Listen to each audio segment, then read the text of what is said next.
Cantik sih, cuma belakangnya bolong. Halo Sobat Kortisi, kenalin aku Bilkis.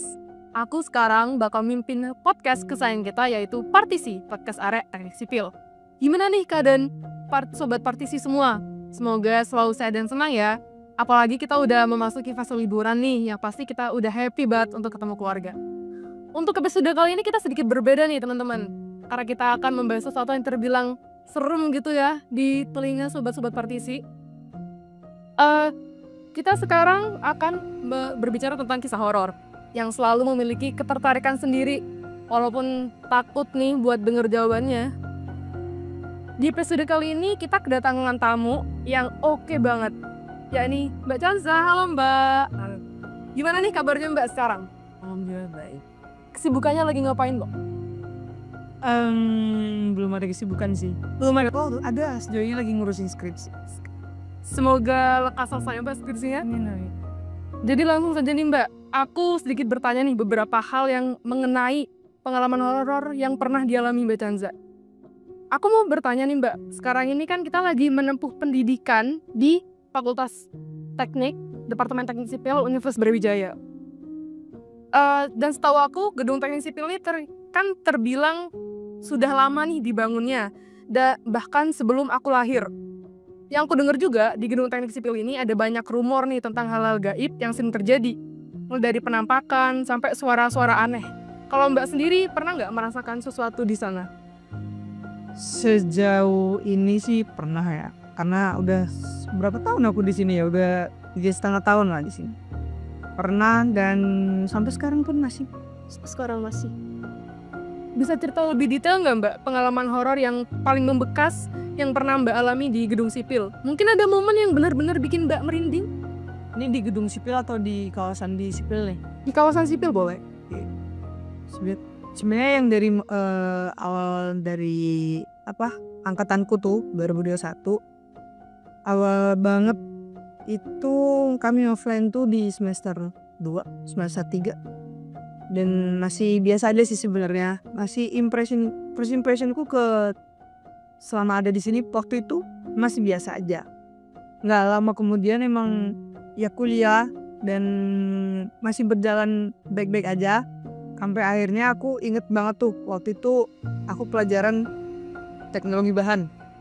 Sekarang tuh pelajaran apa ya teknologi bahan? Sekarang Ilmu bahan dasar. ya, sekarang ilmu bahan dasar. Itu aku inget banget, itu aku di A23. Tuh, A23 sih. Lantai 3 yang masih ruangan yang masih dipakai S2 sekarang. Di lantai 3 tapi di ujung sini. Dekat perpus. Iya, sebelah kiri perpus itu. Ada dekat ruang dosen. Iya, ruang dosen sekarang pakai S2. Aku inget banget tuh di situ pertama kali aku ngeliat mereka. Jadi pada saat itu tuh kami kan emang full banget tuh, karena emang ruangannya kecil dan sempit kan. Udahlah kami di situ kan masih malu-malu lah nggak ngobrol satu sama lain segala macam. Sampai akhirnya tuh aku nggak nyebut dosennya siapa ya. Dosennya tuh masuk tapi di belakang tuh ada perempuan.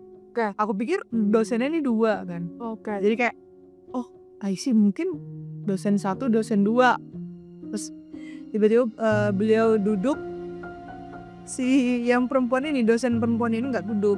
Jadi dia benar-benar berdiri di sebelah kursinya. Jadi kan ini tempat masuk nih, ini kelasnya dan tempat dosen itu di sini. Jadi dia itu berdiri di sebelah dosennya. Kan kalau berdiri di belakang nggak bisa kan, ada tembok itu kan. Berdiri lah. Selama dosen yang duduk itu menjelaskan, aku tuh pandanganku tetap ke ibu itu. Aku ngomongnya ibu karena emang ya perawakannya dosen katanya sih. Berpenampilan seperti dosen. Baju kaki lah, baju biasa lah, kayak baju perkuliahan, mungkin biasa. Pandangin terus gini.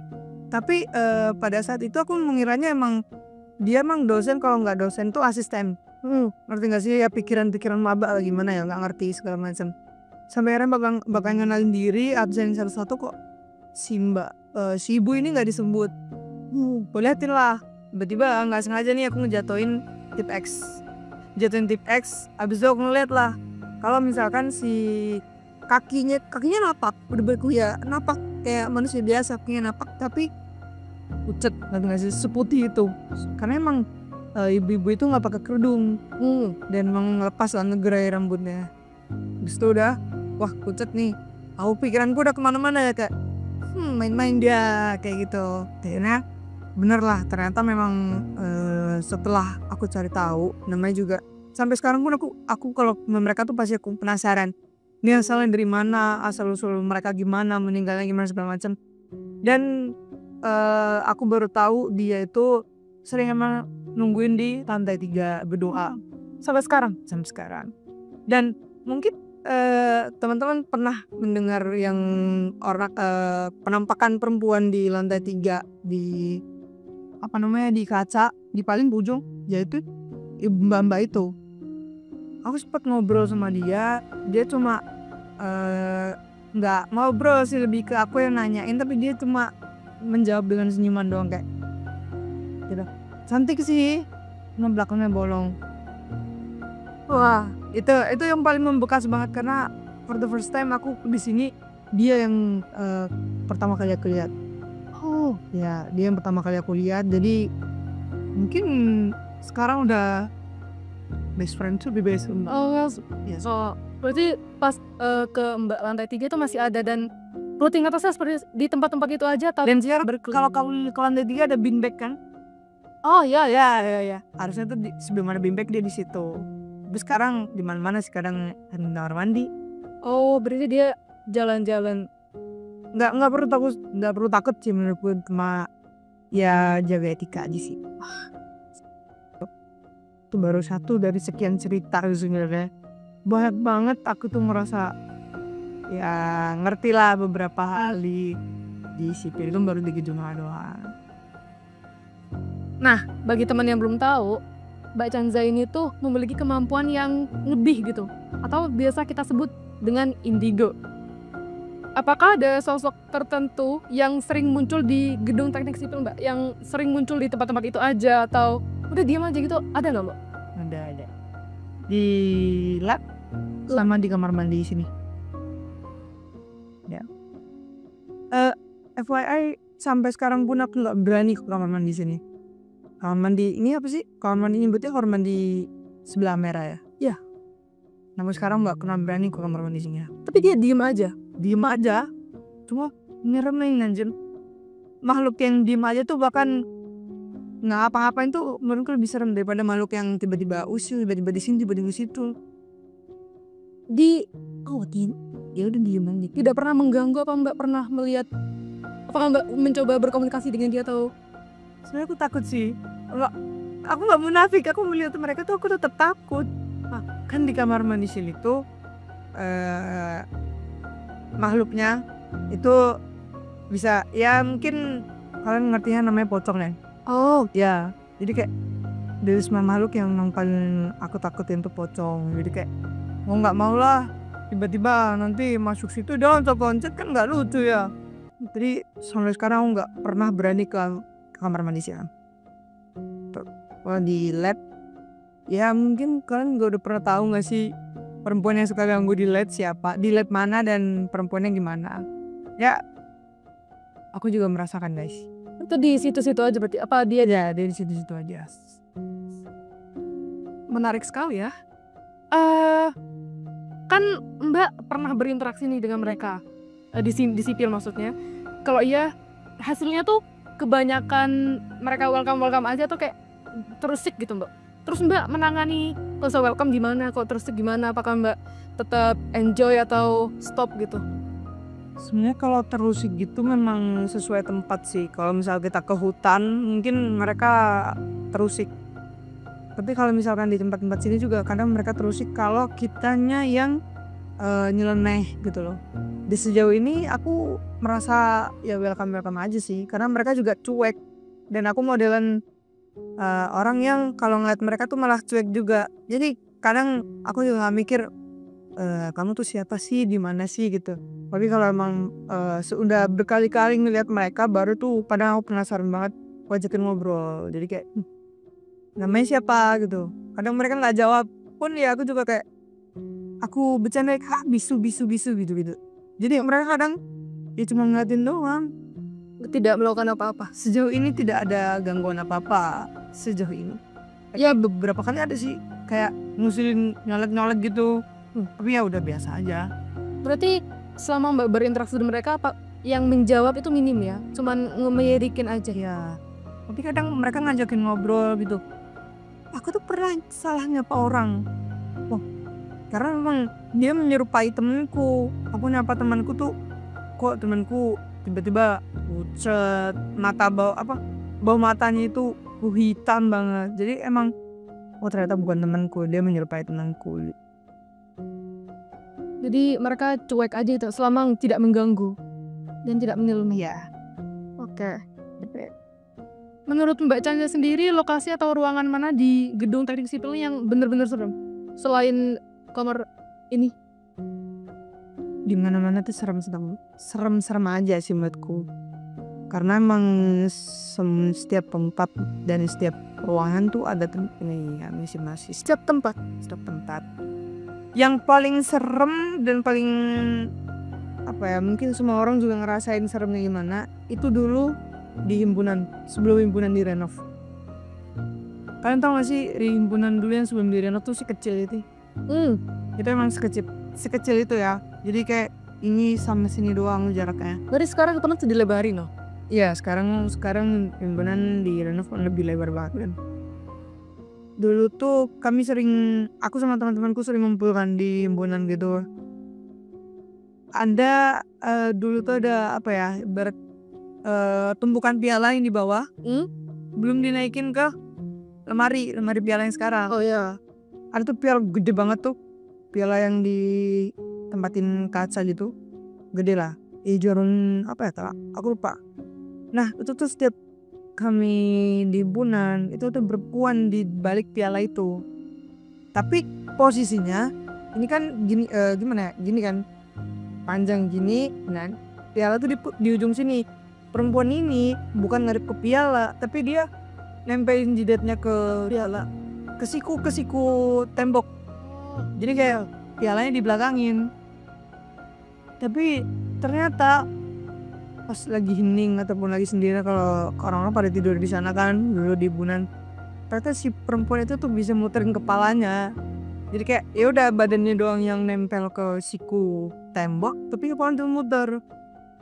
Sampai sekarang nggak tahu itu namanya siapa, dan yang ngerasain bukan cuma aku. Tapi orang-orang lain juga ngerasain. Bahkan dulu pernah ya temanku usir di himpunan tuh. Jadi kami ngadepnya ke situ kan.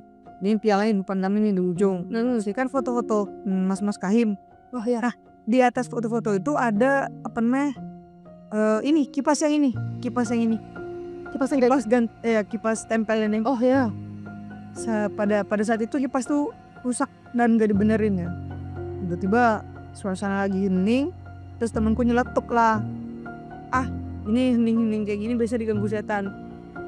Gak lama dari itu ada hitungan detik lah, kipas tuh muter tapi bunyi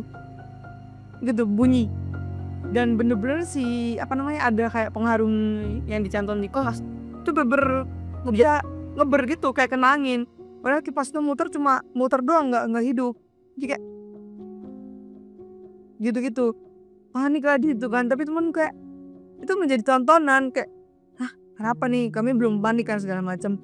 Kenapa nih? Tiba-tiba pasti berhenti, si cantolan pengharumnya itu jatuh. Wah, langsung buyar kami. Bener-bener nggak ada yang berani masuk ke himpunan itu. Malam itu udah bener-bener nggak ada yang berani tidur di himpunan segala macam, udah pulang. Real gitu kayak justru siapa sih nantangin, lagian sih banyak ini sih banyak gaya gitu ya kayak macam. Itu aku baru ngeliat pas kipas tuh muter tuh, aku baru tahu di situ kalau mbak-mbaknya bisa muterin kepala. Oh, itu pertama kali Mbak tahu? Iya, itu pertama kali tahu. Tapi sekarang nggak ada sih, nggak pernah ngeliat semenjak direnov ya. Semenjak himpunan sekarang nggak ada. Udah nggak ada sama sekali. Nggak ada, bahkan aku nggak pernah ngelihat si makhluk itu yang itu lagi gitu loh. Nggak tahu lah, apa mungkin dia pergi ya? Mungkin kayaknya.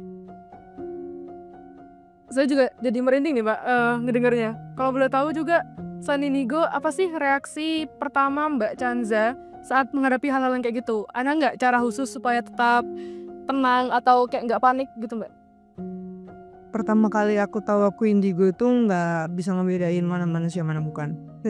Sampai akhirnya ketika emang bisa ngebedain, sakit-sakitan. Karena apa ya, energinya kekuras lah kalau kata orang-orang tuh. Terus buat nanganin itu sebenarnya nggak gampang sih untuk di umurku sekarang yang udah 22 tahun, mau menginjak 22 tahun nantinya. Itu udah, kok nantinya sih? Udah 22 tahun ini. Nggak gampang ada di posisi yang udah setenang ini. Dulu bahkan pas zaman-zaman TK itu aku masih have fun dengan duniaku. Duniaku itu dengan dunia nyata dan dunia yang tidak nyata. Have fun sekali. Masuklah ke SD. SD itu udah banyak gangguan, udah kadang sering jatuh karena kesenggol mereka segala macam, kesenggol mereka. Karena mereka berdiri di sini tuh ya nggak, aku nggak bisa ngebedain gitu loh, nggak nembus gitu, nggak dong ya itu apa ya, nembus itu nggak pernah aku rasain kayak gitu. SD juga ya masih bisa ngontrol diri, tapi pas SD kelas 5 tuh aku udah dibawa ke orang pintar gitu loh, dibawa ke orang pintar. Nggak pertama kalinya sih dibawa ke orang pintar, tapi ya cukup membekas lah karena orang pintarnya itu ngasih jarak. Jadi setelah ke orang pintarnya itu, after dari sana, ketika aku ngeliat mereka cuma bisa mendekat sejauh 5 meter doang. Oh itu karena dari orang pintar itu? Iya, karena dari orang pintar. Terus lama-kelamaan kok udah nggak berfungsi lagi, mereka yang tetap aja deket, kadang tiba-tiba belakangku, kadang tiba-tiba sebelahku. Itu pas SD masih aman-aman aja, baru tuh SMP sering banget kesurupan karena emang nggak tahu ya, nggak bisa ngontrol aku tuh pas zaman SMP, mana usianya masih usia belia. Iya, usia belia. Zaman SMP udah banyak banget lah kejadian dan apa ya, pengalamannya banyak banget di SMP. Terus SMA udah mulai biasa, udah mulai terbiasa ngobrol sama mereka, udah terbiasa kayak ngeliat mereka udah oh yaudah di sana gitu. Sampai kuliah pun juga udah biasa dan sampai setenang ini gitu loh. Tapi kadang ya kalau ngelihat mereka yang jelek ataupun yang seremin juga takut. Jadi Mbak memilih untuk menghadapinya gitu ya, untuk bersikap mau.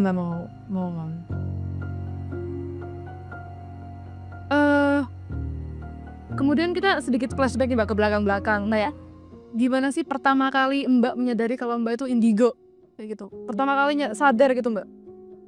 Sadarnya itu sebenarnya nggak tahu ya sadarnya itu pas kapan, tapi pas SD itu benar-benar udah ngerti kalau di sini tuh nggak cuma manusia doang, di sini tuh nggak cuma ada aku, nggak cuma ada teman-temanku, nggak cuma ada keluargaku. Di situ baru aku nyadar kayak mereka temanku tapi kita nggak bisa sama bareng ya. Betul. Pas TK tuh nggak tahu, aku bahkan nggak tahu kalau aku bisa ngeliat mereka, bahkan aku main sama mereka kok. Dulu di kontrakan tuh ya, masih zaman di kontrakan, TV tuh nggak boleh mati. Walaupun aku tidur, TV tuh nggak boleh mati karena pas ditanya sama orang tua aku, kenapa kak nggak boleh mati TV-nya? Terus aku bilang, itu kakak lagi nonton TV, jangan dimatiin ya Mi. Nah itu aku menganggap dia sebagai kakakku karena dia mirip banget sama aku. Tuh sampai main ayunan pun bareng sama dia, segantian. Iya, pergantian gitu kemana-mana. Wah intinya dengan sosok kakak ini ya udah nemenin aku lah. Dia tidak pernah memberitahu kalau dia sudah? Nggak pernah sampai akhirnya tuh bisa ngebedain sih, ternyata aku bisa mastiin kalau dia tuh kembar aku. Ini sudah 4-5 jam. Bos. Gimana kemampuan ini bisa kemampuan ini mempengaruhi kehidupan Mbak Chanza sehari-hari itu gimana Mbak?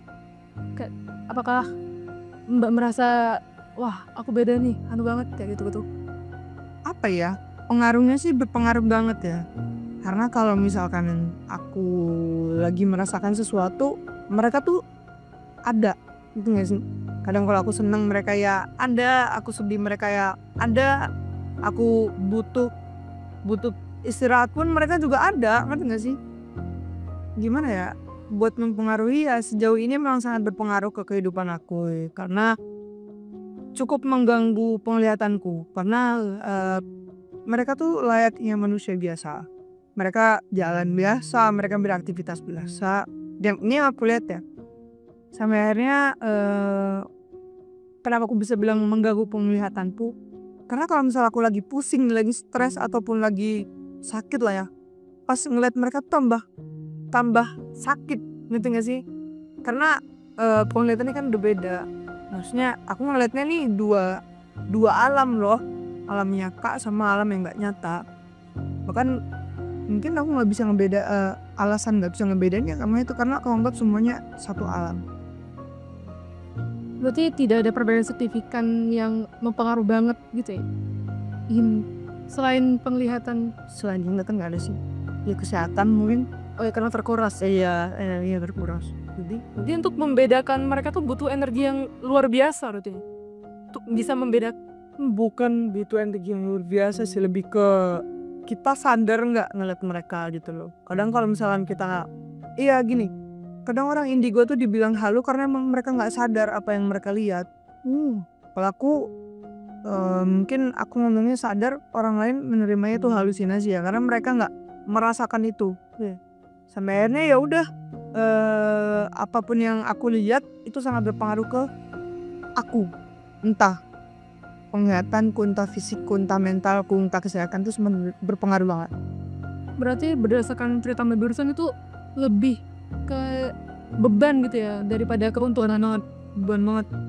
Kadang ada, nggak tahu ya, sejauh ini aku melihat mereka itu belum ada untungnya karena aku tidak memperalat mereka. Ada tuh kan orang yang bisa melihat mereka malah memperalat, kayak bantuin dong, ini dong, gini segala macam. Aku lebih ke tipe orang yang yaudah aku ngeliat kamu, yaudahlah ya, cuek gitu loh. Karena kalau misalkan aku interest sama mereka bahkan menawarkan yang lebih. Tapi mereka pernah menawarkan untuk bahkan pernah bantuin ujianku di SMP. Tapi maksimal 5 ya kak, nggak tahu ya, semua makhluk yang melihat aku tuh manggilnya kakak kalau nggak teteh. Atau nggak pernah ada yang manggil nama aku, nggak ada ya, nggak pernah sih sekali. Tapi mereka tahu nama Mbak? Nggak tahu ya, nggak tahu. Mereka tidak meminta imbalan ujian 5? Enggak, pas ujian tuh aku usilkan, bantuin apa? Liatin doang, bilang 5 aja ya, dia bilang gitu. Akhirnya ya udah aku bantu.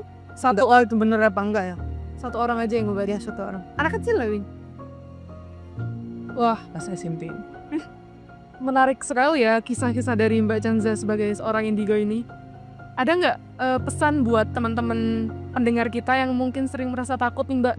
Apalagi juga mendengar ini kan, tambah takut tuh. Di tempat angker nih, apa sih Mbak pesannya? Kayak, apakah jangan takut? Kan mereka udah. Sebenarnya kalau aku ngomong jangan takut pun, jujur aku masih jadi orang yang penakut tuh. Tapi ya penakut itu rasa takut deh. Rasa takut itu kan manusiawi. Orang juga takut itu ya udah nggak apa-apa. Cuma asalkan jangan sampai berlebihan. Karena rasa takut yang berlebihan itu bisa mempengaruhi, ada aftertaste-nya. Kalau kamu takutnya berlebihan, apa yang kamu lihat tuh apa yang kamu pikirin gitu. Jadi ibaratnya kalian mau dimanapun ya itu tetap bersikap ya sopan, jaga etika. Terus ya jangan kita tuh hidup di sini tuh nggak cuma ada manusia, ada makhluk lain lah. Ya ibaratnya nggak usah terlalu takut, nggak usah terlalu nantangin juga. Bisa jaga etika aja, bersikaplah biasa gitu ya. Betul, please guys. Anyway, terima kasih ya Mbak Chanza atas cerita dan perspektifnya yang sangat menarik nih. Saya yakin pendengar kami juga mendapat banyak wawasan tentang dunia indigo. Sebelum kita akhiri, ada nggak pesan atau saran untuk orang-orang yang mungkin mereka juga ngerasa mereka indigo gitu ya? Orang indigo tuh punya energinya masing-masing. Ketika orang indigo ngelihat berdekatan sama orang yang bisa melihat itu juga mereka merasakan ya. Jadi jangan seolah-olah kalian bisa melihat mereka tapi ternyata jadi kayak ya udah, jadi manusia yang biasa, jadi manusia yang baik-baik, bersyukur. Jangan dengan posisiku yang bercerita seperti ini kalian merasa perspektif kalian tuh berubah tuh. Kan udah jangan tetap jadi manusia biasa aja sih. Jadian aku iri pengen lihat juga mbak. Terus ya kan aku nggak tahu aku yang ngeliat kayak gini beban ya, makanya ya bersyukur. Nanti sesama individu tuh punya koneksi gitu kali ya. Oh iya benar, ada koneksi tinggi. Nah, terima kasih sekali lagi nih mbak buat Mbak Chanza. Buat sobat partisi yang jika mau mendengarkan kisah-kisah atau pengalaman seru lainnya, jangan lupa untuk follow dan tunggu episode menarik lainnya. Sampai jumpa.